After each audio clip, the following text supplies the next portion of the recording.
Before we dive in, make sure you hit that subscribe button right now.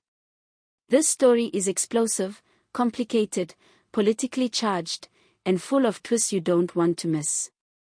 And trust me, by the end of this video, you're going to want to stay updated as more information unfolds. So subscribe, turn on notifications, and let's get into it. South Africa is shaking. Social media is buzzing. Public debate has erupted once again. Why? Because a former minister has stepped forward with comments that many are interpreting as a confirmation of controversial claims made by Malawian preacher Shepherd Bushiri, claims that have haunted South African law enforcement and political circles for years. And in the middle of the turmoil are two major figures: General Sibiya and IPID head Robert Lebeya. But what exactly did this minister say? What does it mean? And could this reopen one of the most debated cases in South Africa's recent history? Stay with me, because the deeper we go, the more intense this gets. Before we unpack the minister's comments, let's briefly recap what Bushiri has been saying for years.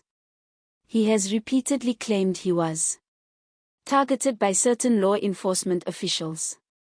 He alleged that powerful individuals within the system were working against him. He insisted that corruption and internal conflict within SA authorities put his safety at risk. These claims were dismissed, debated, mocked, and defended depending on who you asked. But now, a former minister has made statements that many believe echo some of Bushiri's accusations. In a recent interview that caught everyone off guard, the former minister didn't hold back.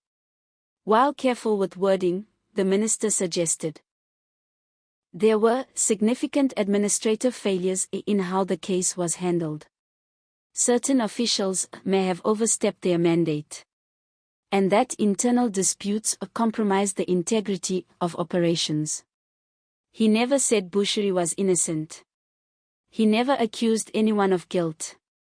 But the tone, the phrasing, the implications, they were powerful. Commentators are already calling it the closest thing to a public acknowledgement that Bushiri's claims deserved more attention than they originally received. And this is where the names Sibiya and Lebeya explode back into the spotlight. For years, both men have played highly visible roles in policing and oversight structures. General Sibiya, known for his tenure in crime intelligence and detective leadership, has been involved in numerous high-profile investigations. Robert Lebeya, as the head of IPID, has overseen investigations into alleged police wrongdoing.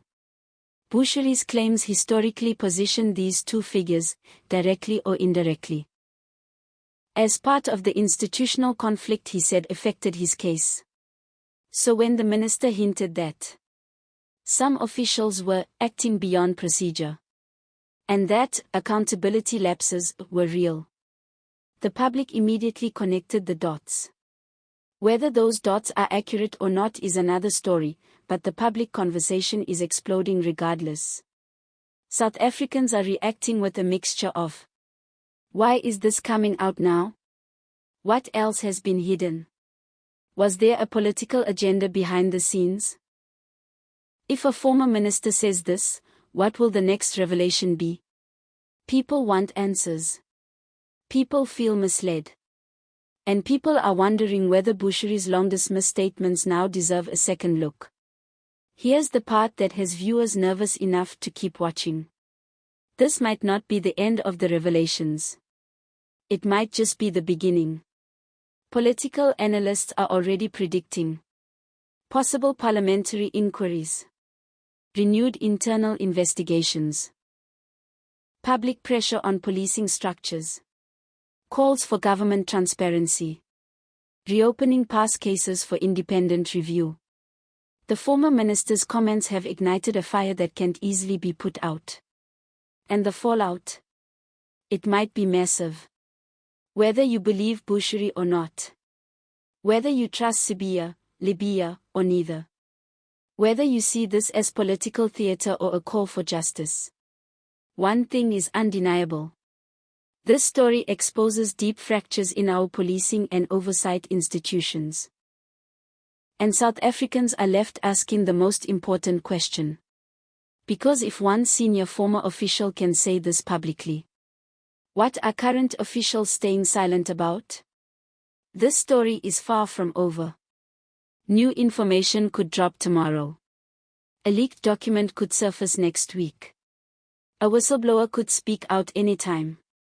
And the moment it happens, we'll be covering it right here. Before you go, don't forget to subscribe.